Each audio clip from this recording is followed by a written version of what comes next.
Hello students, today we are going to start another chapter, that is electrochemistry. As the name suggests, it is the part of chemistry which deals with electronic changes or the energy changes, how these energies converted, how electrical energy is converted into chemical energy or chemical energy is converted into electrical energy. So we know that electrical energy and chemical energy, the term cells. Cell is a very vast term. Cell आपने पढ़ा है कि cell जो है अलग अलग field में अलग अलग सब्जेक्ट में होता है. Like biology, in biology we say cell. Cell means कोशिका, जो every body is made up of cells. In English, when you say cell, it's a small room or a prison where some prisoners or culprits are placed.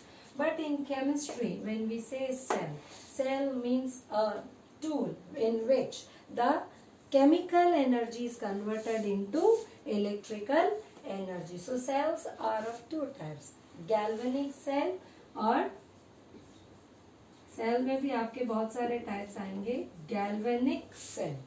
galvanic cell and another one is electrolytic cell. When we say galvanic cell or Daniell cell or voltaic cell, this galvanic cell in galvanic, here in this case chemical energy, इसमें जो है आपका chemical energy is converted into electrical energy. तो इसमें chemical energy is converted into electrical energy.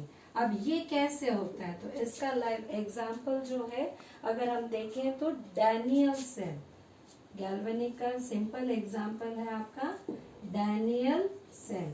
In this Daniell cell we are taking two electrodes, दो electrode लेते हैं और आप देखिए ये दो कंटेनर हैं. I am taking one zinc as the electrode. ये आपका zinc dipped in zinc sulfate. Yes, in class 11th we have discussed that when an electrode is, जब एक इलेक्ट्रोड आपका is dipped in an electrolyte, तो इसका ये जो surface है, इस सरफेस पे some reactions are taking place. There will be some reaction. In this case here, then same thing we are taking copper. Copper, as you know, it's brown in color, so I am taking red. When copper electrode is dipped in copper sulfate, अब इसमें देखिए आप, ये जो solution है आपका, this is copper sulfate और ये जो रॉड है आपकी copper electrode. Similarly here in this case this is zinc electrode and this one is zinc sulphate solution. Aqueous का मतलब है ये आपका सॉल्युबल है इसमें. ठीक है, तो अब देखिए when these two are connected, yes in class 11th we have discussed that at the surface, इसके surface में यहाँ पर zinc or zinc 2 plus ions, there will be some equilibrium. So what will happen, this zinc metal atom, it will lose some electron and get converted to Zn2 plus. So ये दो electron lose करेगा यहाँ पर. But what happens here in this case, the copper ions that are placed, ये जो copper ions है यहाँ पर, those ions will take these electrons. ये दो इलेक्ट्रॉन लेके it will form copper. और आपने लोअर क्लासेस में भी पढ़ा था कि एनोड में ऑक्सीडेशन होता है और कैथोड में reduction. So this is your anode and this one is cathode. Now when these two are connected, जब हम इन दोनों को कनेक्ट कर देते हैं ऐसे, ये हमने इनको कनेक्ट किया. Now I have connected a pointer, इसमें गैल्वेनोमीटर या पॉइंटर की मदद से. Now these two are connected. So this is half cell and this is half cell. ये सेल का आधा हिस्सा है, जहां पर ऑक्सीडेशन हो रहा है. This is another half where reduction is taking place. So when these two are connected, these two comprise a complete cell. Now due to some chemical transformation, see here, Zn is getting converted to Zn2 plus. So at this surface some potential will be generated. Since this zinc metal will lose 2 electrons, now this anode is rich in electrons. ये अब आप यहाँ देखिए sign लगाया है मैंने minus. हालांकि आप सेल में देखेंगे कि एनोड पे पॉजिटिव चार्ज होता है, but now I have placed it as minus. यहाँ माइनस इसलिए लगाया है because at anode what will happen? Loss of electrons, so it will be rich in electrons. यहाँ पर electrons ज्यादा होंगे, so it is having a negative sign. But when we say copper में आप देखिए ये जो solution के Cu2 plus है, they are taking 2 electrons and forming copper, so it will have positive charge. It will have positive charge. Now these two are further connected. अब इन दोनों को, because we are taking two different electrolytes, these two are connected by a salt bridge. ये आपका और हमारा ये salt bridge है. Salt bridge is nothing but we are taking salt bridge. Salt bridge में आप या तो लेंगे KBr, KCl और अमोनिया क्लोराइड, कोई भी ले सकते हैं इसमें.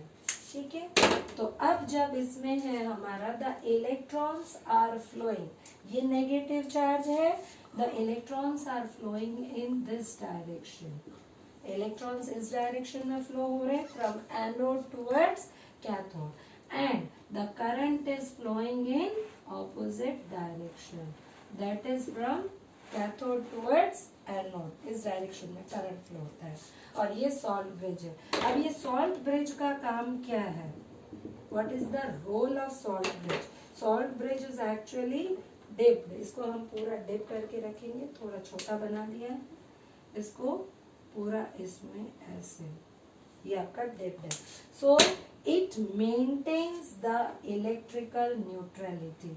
ये देखिए आप पूरा अब सर्किट कंप्लीट हुआ है. ये आपका इलेक्ट्रोलाइट है, यहाँ से जाते जाते ये पूरा करंट भी आपका पूरा ऐसे फ्लो हो रहा है, यहाँ से यहाँ तक इलेक्ट्रॉन्स ऐसे जा रहे हैं और करंट इस डायरेक्शन में आ रहा है.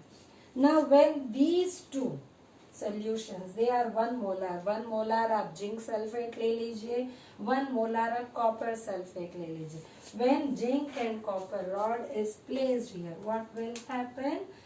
Electrode potential is generated, and when we find using the standard electrode potential, that is E cell, E potential निकालते हैं हम, E naught cathode minus E naught anode, and the value comes out to be 1.1 volt. 1.1 volt. अब अगर हम इसमें कुछ external लगा दें, वोल्टेज आप यहाँ लगाओगे रियोस्टेट से और कनेक्ट करोगे. When an external voltage is applied, हम बाहर से, एक तो ये सेल का पोटेंशियल खुद का जनरेट हो रहा है and that is approximately 1.1 volt आता है जब अगर हम जिंक और कॉपर ले रहे हैं, और वो भी 1 molar. Now when external voltage is applied, then what will happen? If the E external is less than 1.1 volt, then what will happen? कि भाई सेल का पोटेंशियल तो 1.1 है और सेल में ये आपका जिंक एनोड है, कॉपर कैथोड है, और बाहर से आप पोटेंशियल जो लगा रहे हो that will act against opposite direction में. ये ऑपोजिट में जब काम करेगा what will happen? This if it is less than 1.1, अगर कमजोर है, कम है 1.1 से, तो कोई फर्क नहीं पड़ रहा. जो हमारा रिएक्शन चल रहा है, जिस डायरेक्शन में करंट फ्लो हो रहा है उसी डायरेक्शन में होता रहेगा. So zinc is anode and copper act as cathode. So current किस डायरेक्शन में जा रहा है? Current flow from cathode to anode, ठीक है। But if this E external, ये अगर आपका ई एक्सटर्नल जो है वो इक्वल टू 1.1, सॉरी पहले ग्रेटर, वो इक्वल टू 1.1, दोनों ही बराबर है, ये भी 1.1 है और ये भी आपका 1.1, तो in that case what will happen, उस सिचुएशन में क्या होगा? सेल जो है केमिकल रिएक्शन हो रहा है और उसके कारण 1.1 पोटेंशियल बन रहा है। अब बाहर का पोटेंशियल भी 1.1 है, इधर से भी 1.1, इधर से भी 1.1। अब करंट किस डायरेक्शन में जाएगा? It will not flow, so current does not flow, current does not flow, कोई डायरेक्शन में फ्लो नहीं होगा। लेकिन हाँ, अगर इलेक्ट्रोड पोटेंशियल एक्सटर्नल आपका third, if E external is greater than 1.1, तो अब जो सेल पोटेंशियल है और ये वाला है ई एक्सटर्नल, ई एक्सटर्नल कम ज्यादा है 1.1 से, तो क्या होगा? Then this cell will be reversed. The equations, the reactions will be reversed. अब जो आपका कैथोड है वो बन जाएगा एनोड, और जो एनोड है that will act as cathode. यानी कि यहाँ पर अभी क्या हो रहा था, जब 1.1 से कम था तो जिंक मेटल डिस्चार्ज हो रहा था, खत्म हो रहा था, खर्च हो रहा था, zinc was getting converted to Zn2+। और यहाँ क्या हो रहा था, copper was getting deposited, copper इस इलेक्ट्रोड पे डिपॉजिट हो रहा था ऐसे, ठीक है। लेकिन अगर एक्सटर्नल वोल्टेज 1.1 से ज्यादा है तो हम बाहर से लगा रहे, now it will become an electrolytic cell, that means electrolysis will take place and the process will be reversed. पूरा का पूरा प्रोसेस जो है वो रिवर्स हो जाता है, that means copper will get discharge and zinc will get deposited. अब बारी आती है इन साइन की। देखिए जनरली एनोड में हमारे साइन होता है पॉजिटिव, जो हम सेल्स लेते हैं, आप कभी भी बैटरी पे देखेंगे उस पे प्लस माइनस लिखा होता है, plus stands for anode and minus stands for cathode. But here in this case I am writing minus for anode and plus for cathode. तो यहाँ ऐसा क्यों, ये माइनस क्यों लगाया? Because it is rich in electrons.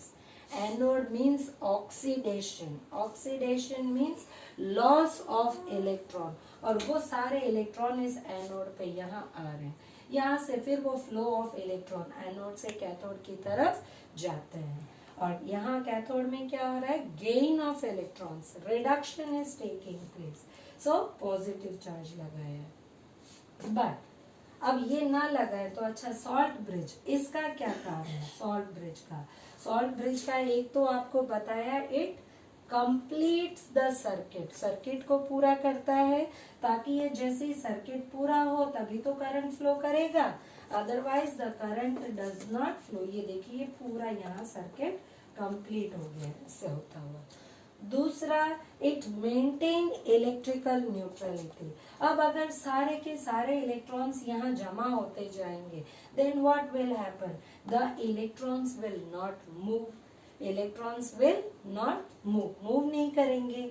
और फिर क्या हो जाएगा, तो जब इलेक्ट्रॉन मूव नहीं करेंगे तो करंट भी पास नहीं होगा, करंट विल नॉट फ्लो। तो उसको रोकने के लिए इसके अंदर आप देखिए K+Br- K+Cl- NH4+Cl-, इसमें कैटायन भी है और एनायन भी है। तो जो एनायंस है that will move towards anode, ये एनायन आपके यहाँ आ जाएंगे ताकि इसकी न्यूट्रलिटी बनी रहे, और कैटायंस जो है वो इधर आ जाएंगे। So it maintains the electrical neutrality. दो एप्लीकेशंस हैं इसके, salt bridge maintains electrical neutrality and it complete the circuit for flow of current.